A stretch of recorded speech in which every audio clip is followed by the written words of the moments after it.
Organic morning. Organic morning. नमस्कार. आपल्या सगळ्या शेतकऱ्यांना आपला परिचय द्या. जालिंदर जगन्नाथ ससे, मुक्काम ससेवाडी, तालुका नगर, जिल्हा अहिल्यानगर.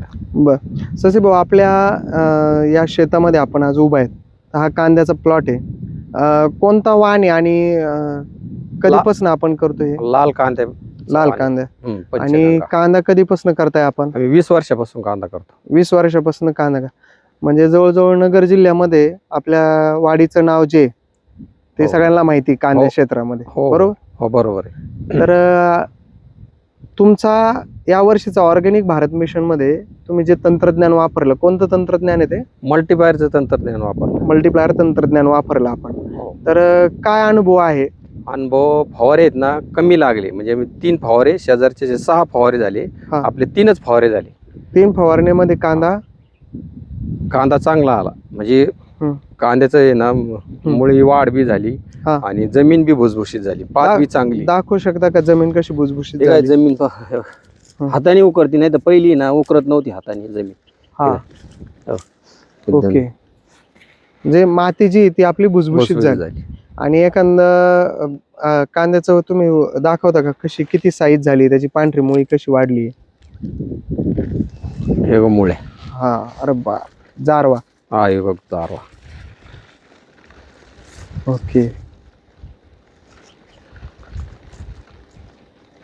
तरी आता मला वाटतं ओल कमी आहे, त्यामुळे बरेचसे मुळे तुटलेत, काही तुटलेत त्या. बरोबर. म्हणजे जारवा भरपूर आहे. आता किती दिवस याला काढायला किती टाइम आहे? 15 दिवस आहे. 15 दिवस आणखी काढायला टाइम आहे. साईज कशी आहे मग त्या मानानं? साईज आज चांगली साईज आहे. लाल कांद्याची. मानकड बी चांगले. 15 दिवसात अजून चांगलं होईल. अजून 2-3 पाणी पाहिजे याला. 3 पाणी आणखी याला पाहिजे. बर. तर बाकीच्या शेतकऱ्यांचा आणि तुमचं काय अनुभव आलेला आहे? अनुभव म्हणजे बाकीच्या शेतकऱ्यांपेक्षा आहे ना आपल्याला आहे ना फवारे कमी लागले. या मल्टीपायर मुळे काय झालं का, दर 8 दिवसाला आपण फवारे घेतोच मल्टीपायरचे, पण रासायनिक याच्यात आहे ना तर ते औषध मल्टीपायर काय वापरतो 8 दिवसाला. प्रत्येक 8 दिवसाला तुम्ही? प्रत्येक 8 दिवसाला फवारा करतो. दर मंगळवारी फवारा करणार. आणि रसायन खताबरोबर किती? 1 किलो टाकलं होतं. म्हणजे 2 डोस टाकले आपण खताचे. तर 1 किलो आहे ना खतात काढून टाकलं होतं आपण रासायनिक खताबरोबर. बर. तर बाकीचं रासायनिक खत किती कमी झालं? कमी झालं आपल्यापेक्षा, दरवर्षीपेक्षा निम्म कमी झालं. 50% 50% वर झालं, कमी केलं. तर आता हा जो कांदा आहे, तुम्ही आणखी काहीतरी एक नैसर्गिक समस्या सांगत होती जी तूट पडलेली आहे. ते आता रान पाऊस जास्त झाल्यामुळे ना रान ओपाळलेलं होतं. रान ओपाळल्यामुळे 15 दिवस पाणी होतं याच्यात. म्हणजे 15 दिवस याच्यात येताच आलं नाही. बरोबर.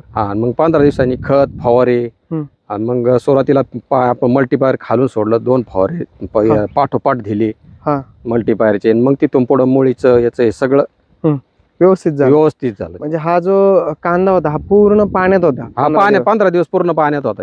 तरी पण कांदा आज आपला टिकून आहे. टिकून कांदे झाले. थोडे पातळ झालेत पण चांगले साईजला कांदे चांगले झाले. तर आणि पात बी चांगली, आता चांगली पात, कांद्याची पात चांगली, पातदान टिकून आहे.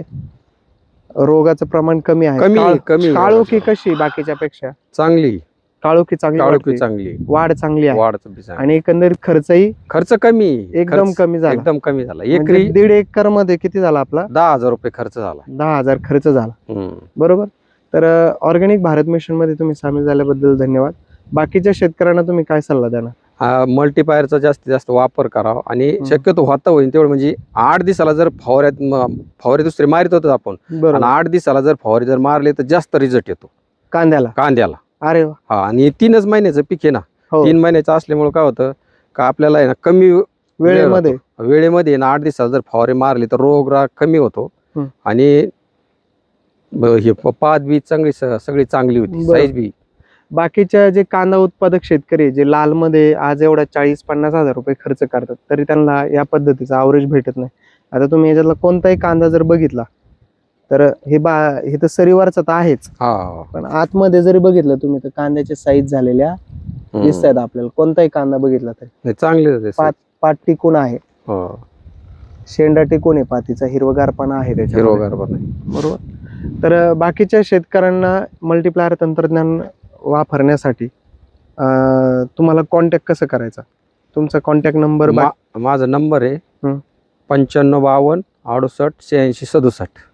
या नंबरवरती तुम्ही या- माहिती देऊ शकता हो सगळ्यांना. हो, सगळ्यांना माहिती देऊ शकतो. ओके, धन्यवाद.